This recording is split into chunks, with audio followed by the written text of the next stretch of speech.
There are moments in film where one image becomes another, not always abruptly, not randomly, but in a way that feels connected, like the two images belong together.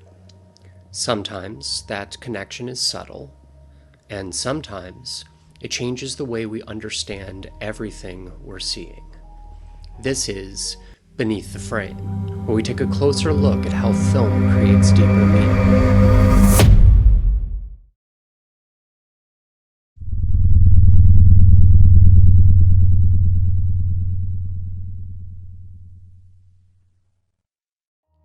A match cut, or a match dissolve, can do something deceptively simple. It connects two images, but what's interesting is that the connection isn't always visual. Sometimes it's conceptual, like two completely different moments are part of the same idea.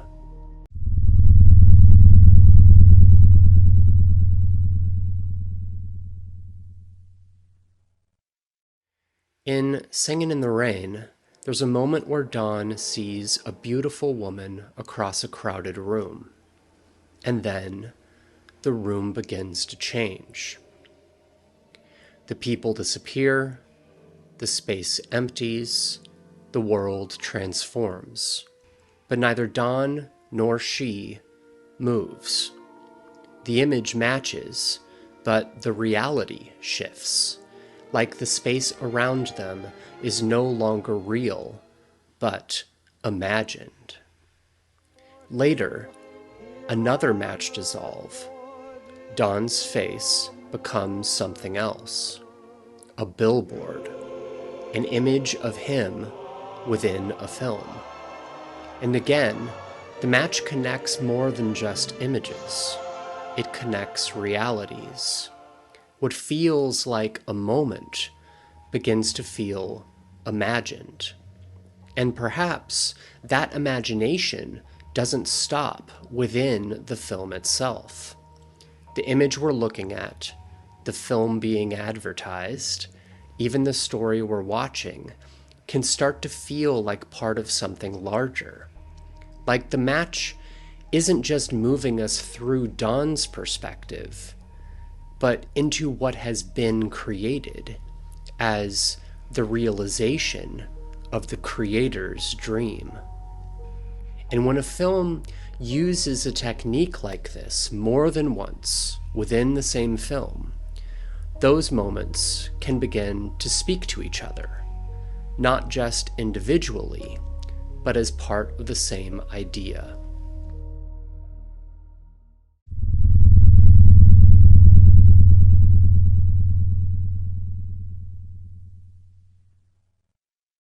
In Citizen Kane, a moment of intense conflict occurs. Sure. I'm Charles Foster Kane. Whatever you want, just name it and it's yours. But you gotta love me.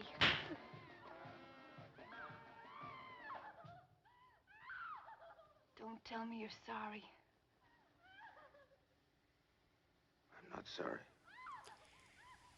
In the aftermath, there is a close-up, a face, a chilling scream, and then an eye, set within something larger. The match draws our attention, not just to her, or to the contents of the stained glass window, but to the way she sees. In a film where so much is told to us through other people's perspectives, this moment can feel different, more direct, like we're being asked to consider her not just as part of the story, but as someone who has truly witnessed it, and perhaps to ask how clearly she sees the man looming above her.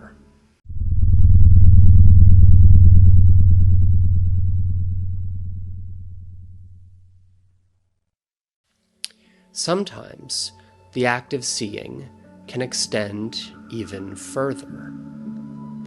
In 2001: A Space Odyssey, A single cut connects two moments, separated by hundreds of thousands, if not millions, of years.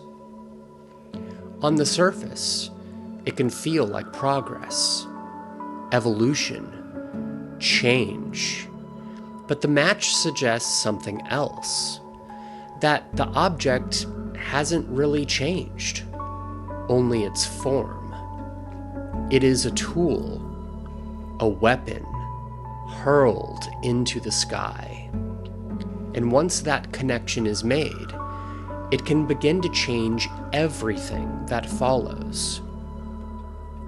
The images that come next, the technology, the precision, the spectacle, may still feel impressive, but they no longer feel entirely new, like they are instead built upon something older, upon something that hasn't really changed.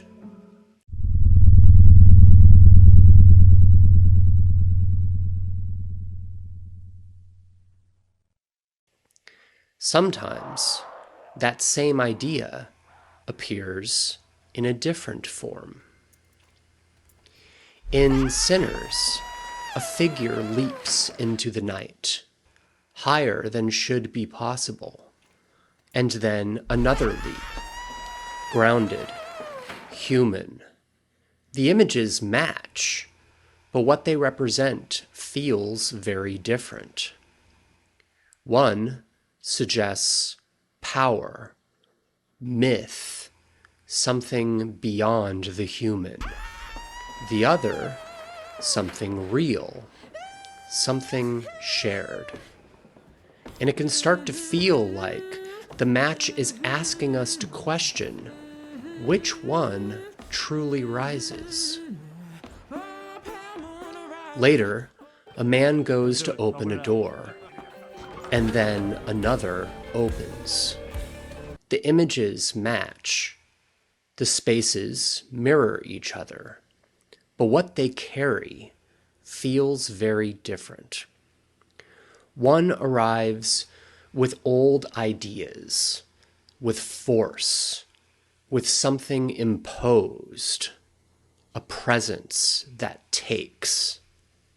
The other brings new understanding to something that is familiar, structured, recognized.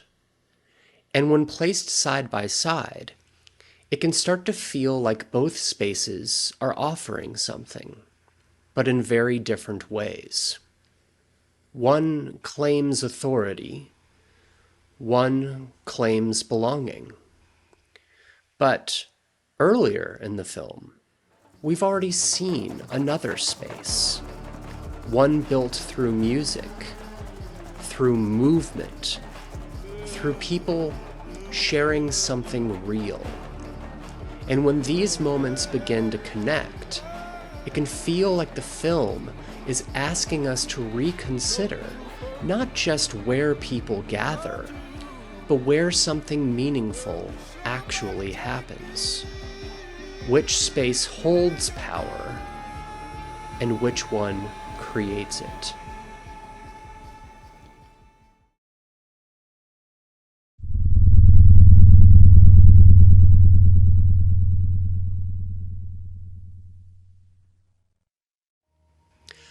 A match cut doesn't just connect two images. It connects ideas, moments, perspectives, sometimes across space, sometimes across time, and sometimes across entirely different ways of seeing the world. And in that connection, something new begins to take shape. When you notice a match cut, does it feel like one image becoming another? Or does it feel like two ideas briefly becoming one? This is Beneath the Frame, where even a single cut can change the way we see.